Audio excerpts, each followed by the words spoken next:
pretty mother's home, sweeter than the honey in the comb.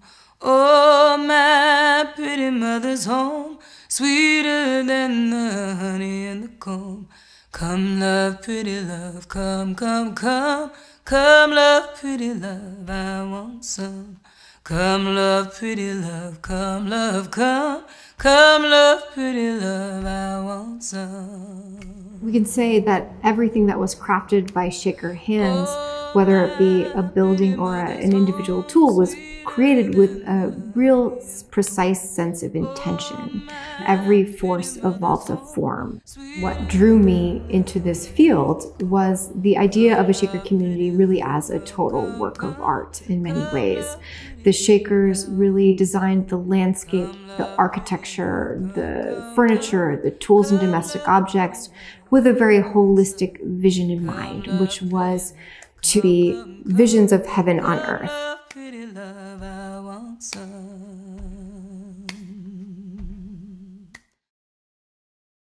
Shakers are a Protestant sect that originated in mid-18th century England in Lancashire and Cheshire. They left the British Isles and came to North America in 1774.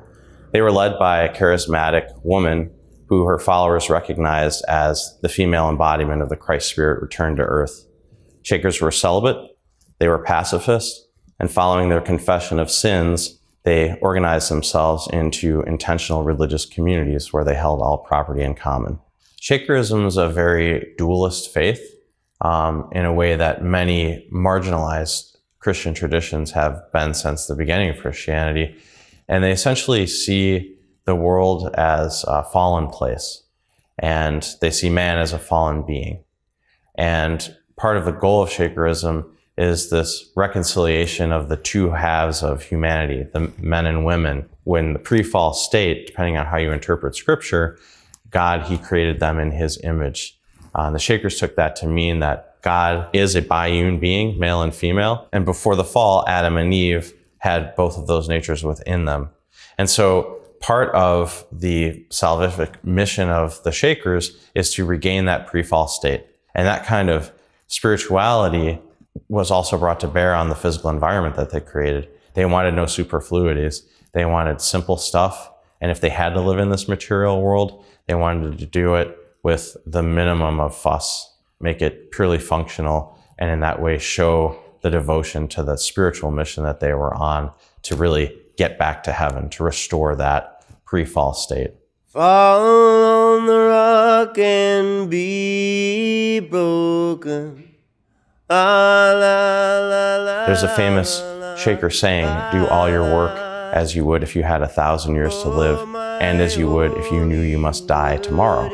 And what's so remarkable about that, it's speaking to the idea of the Christian millennium.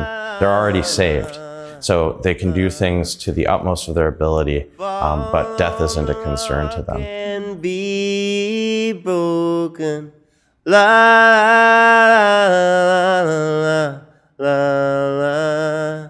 Things were organized very clearly, very cleanly, and often they relied on very pure forms of geometry for that organizational system. Squares, circles, these long, clean pathways to define villages, and then of course these very rigid furniture forms to even keep the body oriented in specific ways within the space when at rest. For example, the chairs that we're sitting in right now. Father Joseph Meacham, a Baptist who was one of Mother Ann's almost immediate successors, actually grew up in a house very much like the one that we're sitting in right now, which is the Shaker Meeting House. Father Joseph prescribed that the communities in the 1790s be organized so that the buildings were parallel to each other into that central road. So it's that ordering again from the microcosm to the macrocosm, or in reverse, where everything is really rectilinear all the way through.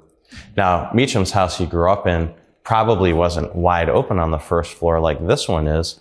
This is again another example of how the Shakers were different from the world around them. Their very name is a result, it's a colloquial name they were given because they manifested the spiritual through shaking and ecstatic worship, which evolved into dancing. So they had a big wide open meeting room with no Christian iconography, no posts to obstruct the dancing, but they welcomed the public in to observe the dancing and perhaps inquire about the faith. The Shakers represent one of our earliest American vernacular forms of design. At that time, in the 18th century, design objects, whether you're talking about sort of the Pennsylvania region being very influenced by German, we see a lot of neoclassical up here in the north, it was very much based on European prototypes. Whereas the Shakers were really, I believe, one of the first examples of creating a very grassroots form and aesthetic for American design. If you look at a building like the 1830 brick dwelling here on the campus at Hancock Shaker Village, it was designed holistically from the start. Shakers from the 18th century onward incorporated built-in case pieces, cupboards over drawers, into the buildings as they went up. This made it so that you didn't have to move a piece of furniture to clean behind it, kept things very orderly, and provided a scale of use for 4 or 5 people living in the same retiring room. Mother Ann had a saying, there is no dirt in heaven. And it is definitely clear from Shaker visitors' accounts that the Shakers strove to keep their villages neat and tidy. And by the mid-19th century, the Shaker communities were a tourist destination. We shouldn't forget that Herman Melville and Nathaniel Hawthorne actually visited this community. And the legend, if I remember right, is they had a race around the round stone barn. I kind of wonder about that, but... Yeah, I don't know how substantiated that is, but that is the myth. That's the myth. And non-Shakers would come to Shaker worship service, honestly, as kind of a borderline freak show experience, I think, for most of them. But they would purchase Shaker fancy goods. And these goods, which started as these functional oval boxes, by the later 19th century are lined in silk and fitted out with little sewing notions like felt needle wallets and little strawberries made of silk filled with emery that you could sharpen your needles in, wax cakes for waxing your needles. So they were marketing things really geared towards the non-Shaker worldly consumer.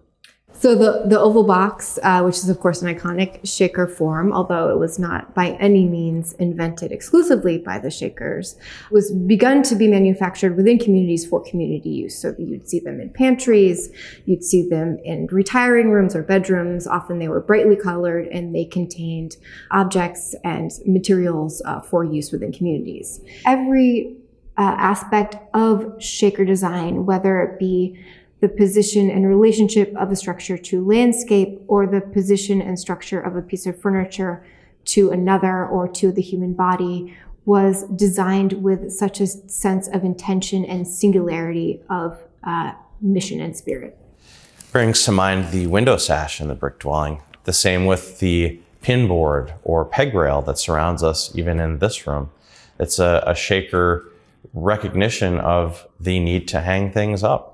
And you want to do it in an orderly way. So we see historic illustrations of Shakers come to the meeting house and the women hang up their bonnets and their cloaks, and the brethren hang up their overcoats and their round hats. And you can see there's more than enough pegs here to accomplish that purpose. Mm-hmm.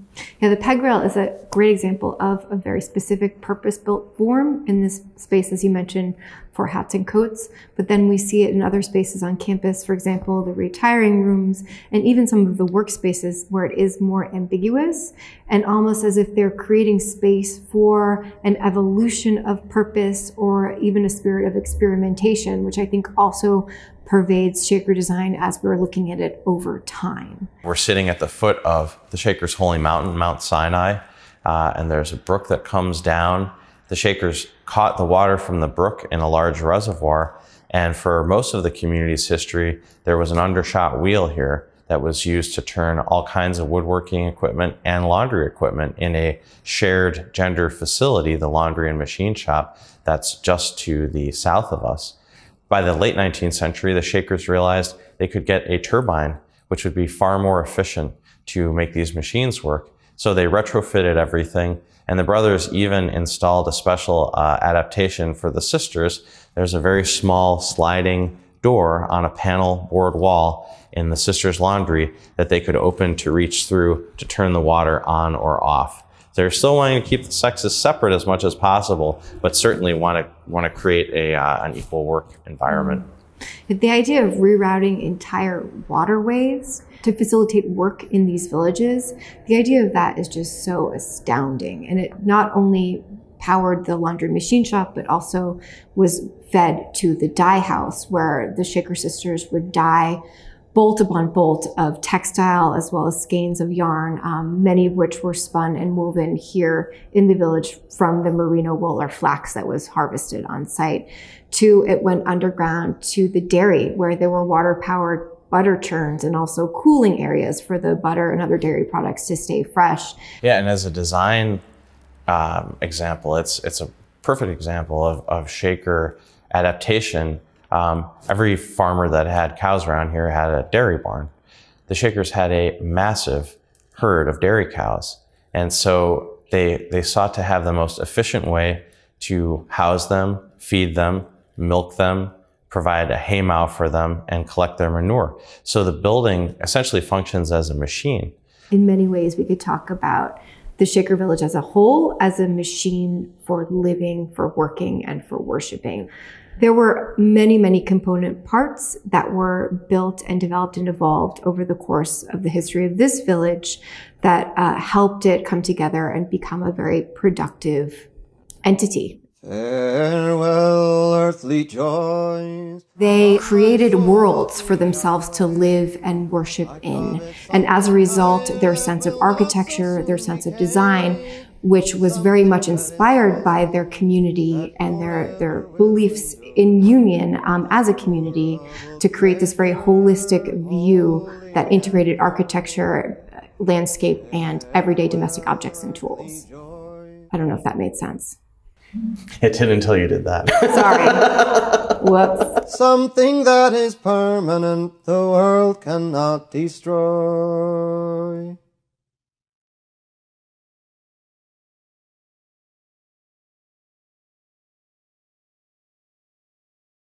Before her death in 1784, Mother Ann Lee suggested to her followers, "Provide places for your things so that you may know where to find them at any time, by day or night, and learn to be neat and clean, prudent and saving, and see that nothing is lost."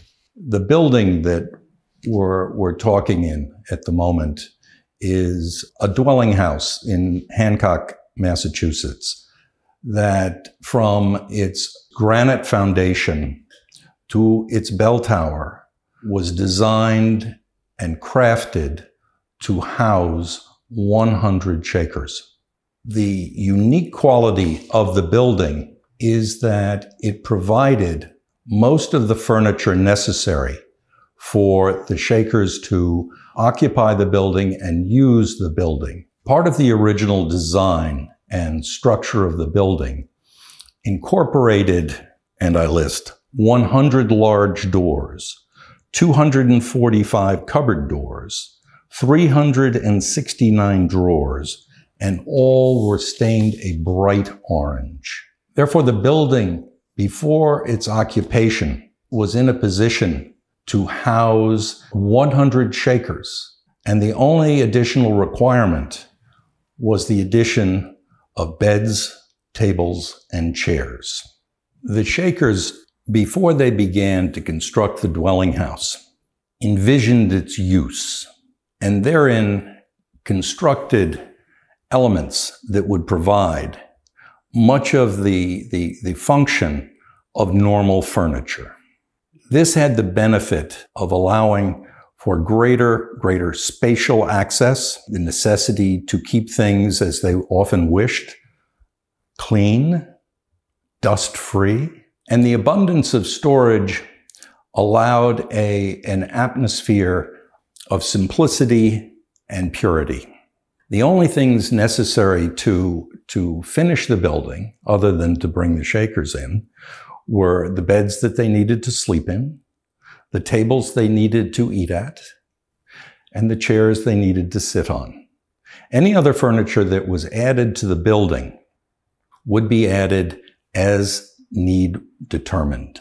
There are several different types of built-ins that can be found in the dwelling house. The most common, and they're found in the corners of the rooms, are the typical cupboard over drawers. These extended from floor to ceiling.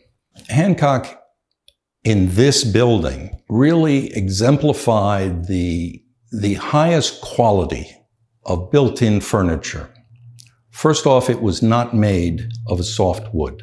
All of the built-in furniture in this dwelling house was made of butternut or white walnut, which was a much more durable and useful wood.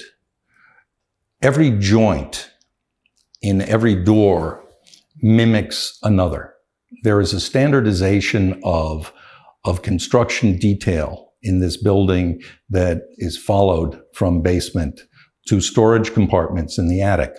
The drawers had a very unique feature that not only tells us when they were made, but who made them.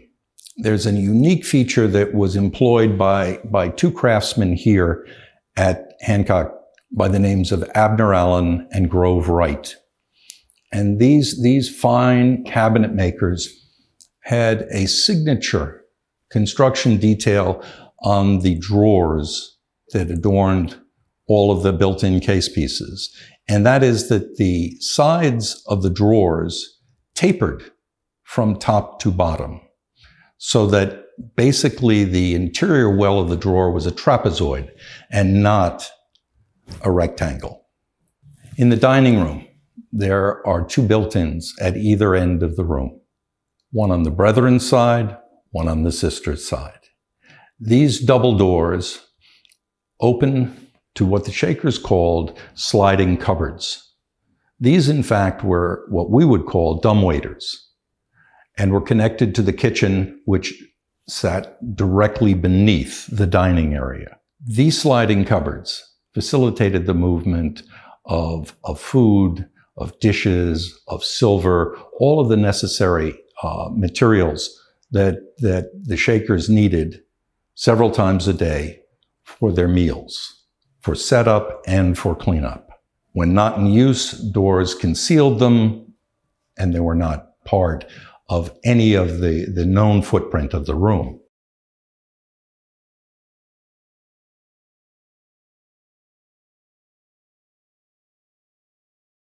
In rural New England in the 18th, and certainly for the first half of the 19th century, the sole means of heating a building was wood. The Shakers realized in early days that the efficiency of a wood-burning stove, which did exist at the time, was far, far in excess to that of a fireplace, which in actual effect transmitted most of the heat it generated to the outside. The Shakers, though, felt that they could design a more efficient wood stove than was currently available. It's important to note that by 1830, the Shakers had decided to use almost exclusively wood-burning stoves of their own design to heat not only the retiring rooms, but the rooms of worship and the dining rooms. The method of venting the exhaust gases from these stoves was incorporated also into the original design. The stoves, though, are easily portable and could be removed for cleaning or completely during the summer season. With the possibility of this in mind, they designed their own forms. The original forms were made of wood. These forms were taken to a foundry, and there were several in the area. And the components that were to be made of cast iron were cast and delivered. These delivered pieces of cast iron usually included the fire base plate, the firebox, and the door. The hinges, the latches, and most times the feet of the stove were made by Shaker blacksmiths. Most stoves have an individual signature to them based on the blacksmith and his decision as to how the stove needed to stand, to open, and to close. Most of the wood stoves at the time were very crude and inefficient. Most were top loaders as opposed to the horizontal load of a shaker stove. And very few were as airtight as the shaker stove was. The efficiency of the stove, from my experience, and I've used a shaker stove for a number of years, is sometimes understated because of the small and compact nature of the stove. The shaker wood-burning stove was designed to work at a very, very low air inlet setting so that the small capacity, wood capacity of the stove did not burn through quickly, that they did not have to keep feeding logs into the fire to keep it working. The ability of the stove to generate heat when worked to full capacity would not allow a person really to be in the same room with the stove. The possibility of making a room overly hot is certainly within the realm of the capacity of the stoves. Another aspect of the shaker stove that is often not considered is that the exhaust heat generated by the stove should not be expelled as rapidly up the chimney, if you will, or the central flues in this case, as possible. That's why you will see in historic images and drawings that the shaker stove was oftentimes placed in the middle of a room or against a far wall with the exhaust piping carrying over to the other side of the room where it would join the central chimneys, allowing for a long run of basically heated radiator. The shaker stove is a modular unit. It can be disassembled oftentimes into 3 pieces and is easily removed and cleaned and stored when not in use. The exhaust pipe also was made of tin, a virtually weightless component that could also be taken out of the room, out of the building, cleaned, stored for winter use. The stoves were also used for other purposes than to heat a room. They were also used for purposes of heating other objects, such as irons. And this was done by either taking what was normally a flat surface in the top and cutting a well out and depressing another cast piece into the top of the stove. The irons were then set into this well, and a tin cupola was placed over the irons to keep them hot at the ready. There were a number of large shaker stoves also made with canted sides that had a protruding shelf on these sides that the iron could be set against, and therefore transmitting the heat to the iron. Another thing that the shakers came up with was a feature called a superheater. The superheater was just another 2 pieces of cast iron that channeled the exhaust from the rear of the stove up across the stove again, exiting at the front of the stove. This was just a chamber that was a drop-on feature to the top of any existing shaker stove. But it allowed for a far greater efficiency and use of the heated gases. In each room that you would find a stove, there would usually be a small wood box, and at the base of every stove, there was usually a small container that held tinder. The stove, for all its merits, did not usually burn overnight, so that the first thing in the morning, it was necessary to take the glowing coals, if you will, to get some tinder in there to spark the flames to again ignite the stoves. As efficient as the stoves were, they commanded the use of voluminous amounts of small split wood. In the community here at Hancock, it is believed that there were 22 barns dedicated solely to the storage of stove wood for the purpose of getting the Shakers through one winter.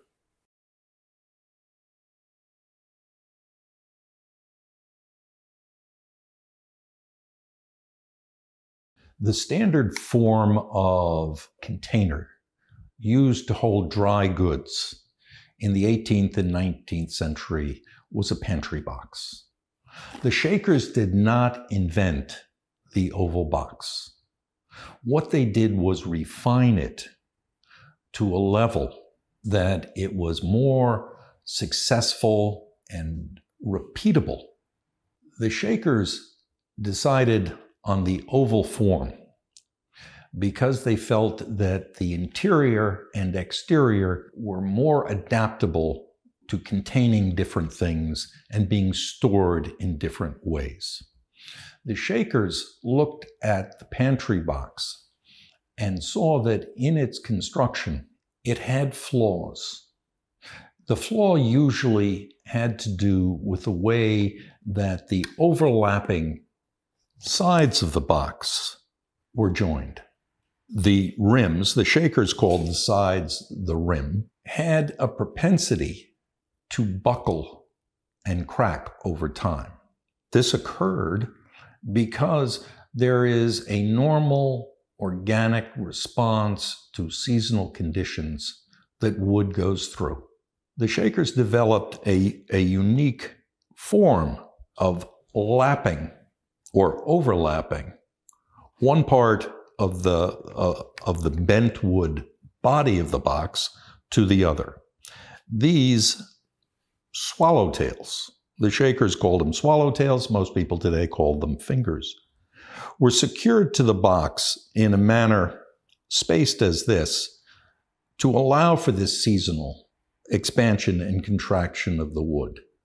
So a box such as this that was produced in the mid-19th century fits as easily and as tightly as one that was produced today. These boxes were made generally of maple and pine, though this varied upon availability of wood stock and eventual use of the box.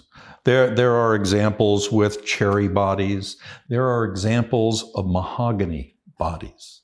The last male Shaker at Mount Lebanon, Brother William Perkins, built 52 boxes in mahogany till he gave up in disgust at the difficulty he was having trying to bend the material. But most often the boxes were fabricated in the form we see here. The bodies of the boxes, the rims, were thin, flat pieces of planed maple. These pieces were cut to size on templates that allowed for the overlapping swallowtails and the placements of the copper rivets that would secure them together. Once these were cut to size, the bodies were immersed in hot water or were subjected to steam in order to make them pliable. Then they were rapidly wrapped around a form and secured by the addition of the copper rivets. The top and bottom boards of the boxes were called the heading. The heading was cut after the forms were dry and secured by copper points or brads along the rim. Made this way, the boxes prevented deterioration of contents or accessibility to insects. The Shakers made these boxes in most communities, but their desirability by the world caused the communities of New Lebanon, Canterbury, Sabbath Day Lake, Alfred, and South Union to produce them in large quantities for resale. The Shakers arrived at a standardization not only of form but of size. These boxes were made, sold individually or in nesting stacks. They generally could fit one within another in the fashion of Russian nesting dolls. The practice of making the boxes and making them for resale started in the late 18th century. It was one of the first forms the Shakers came to standardize and produce for the outside world. These boxes continued to be desired and consumed by the world until about the end of the Civil War, and thousands were produced. What we find most compelling about the boxes today is not only the forms, but the way that the Shakers and the world treated the boxes in a manner to protect the wood. It was common for the Shakers to put a finish on these boxes that was brilliant in color. And it is those boxes that we find so compelling today and so interesting and so collectible. The Shaker world was simple. The Shaker world was pure. The Shaker world was full of light. And the Shaker world was full of color. They adorned not only the outer surfaces of their furniture, but of even their small objects with this color. Though the colors over years changed in meaning, the colors that they employed predominantly were the reds and the yellows and the greens and the blues that we find not only in their dwellings, in their furniture, in their chairs, but also in their boxes.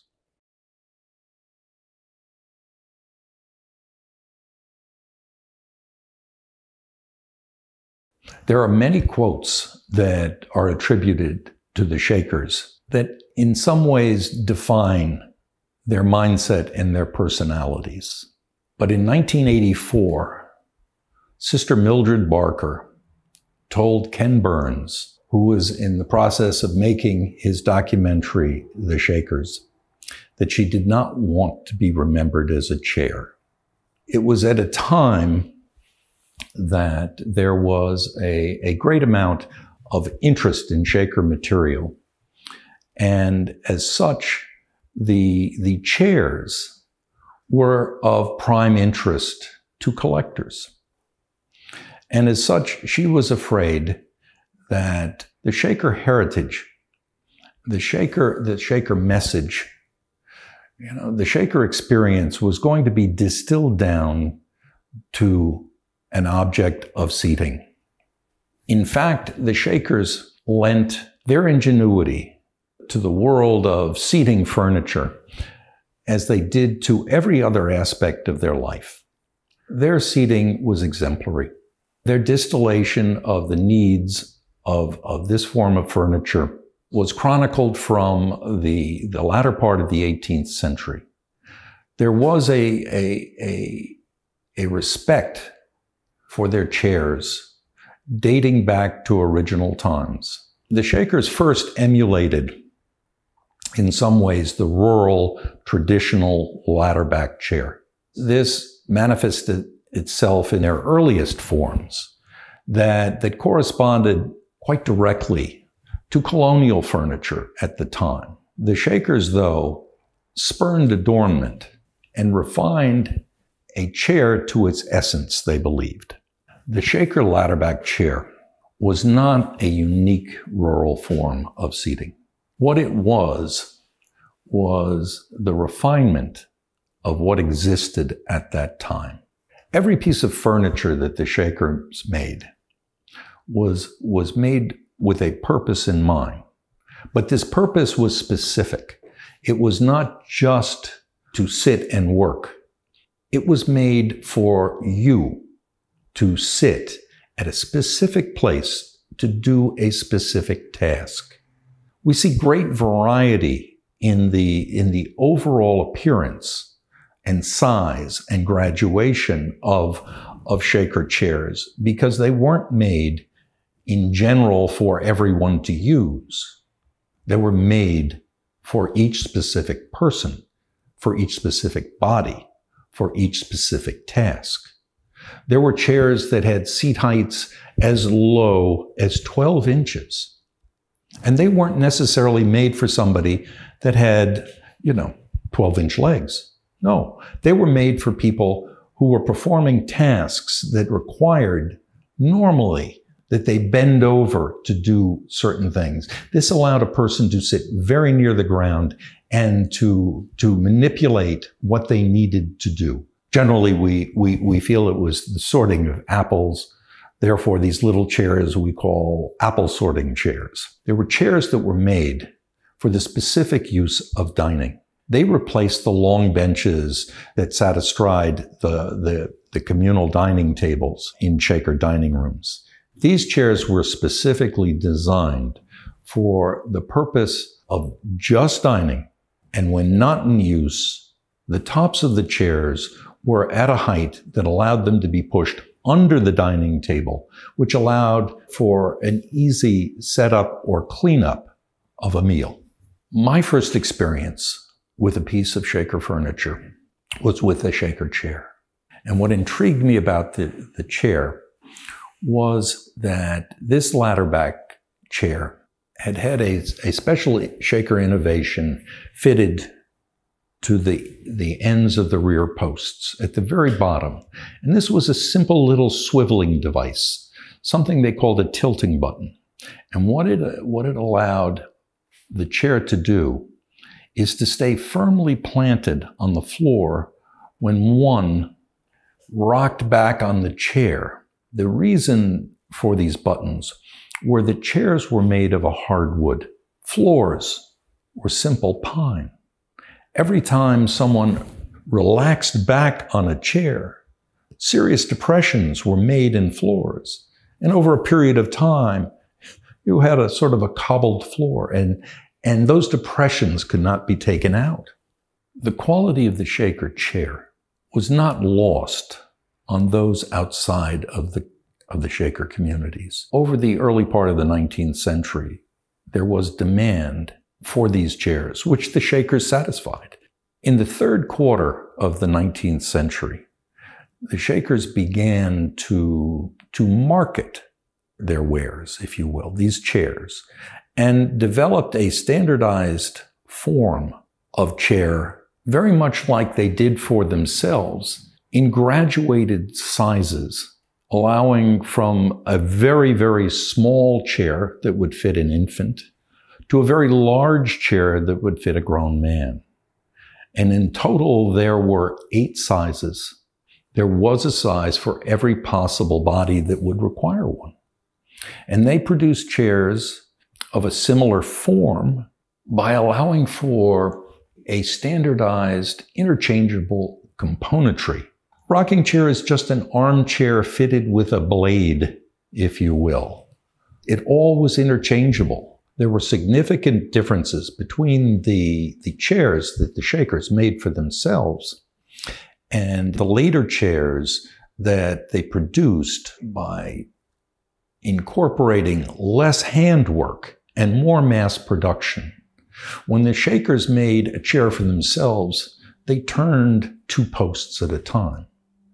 When they made a chair for the world, they might do 200 or 2,000 posts at a time. In a Shaker chair, the slats in the back would be graduated from small to large, bottom to top. In a production chair, the slats are all uniform.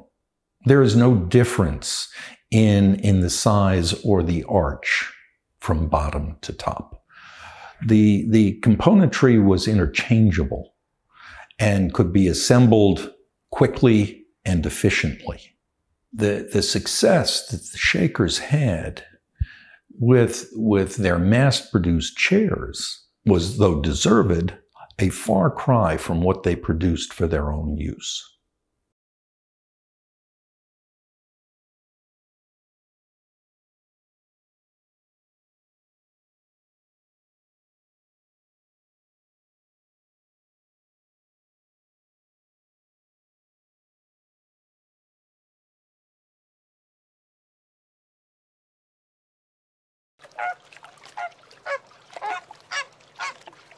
you.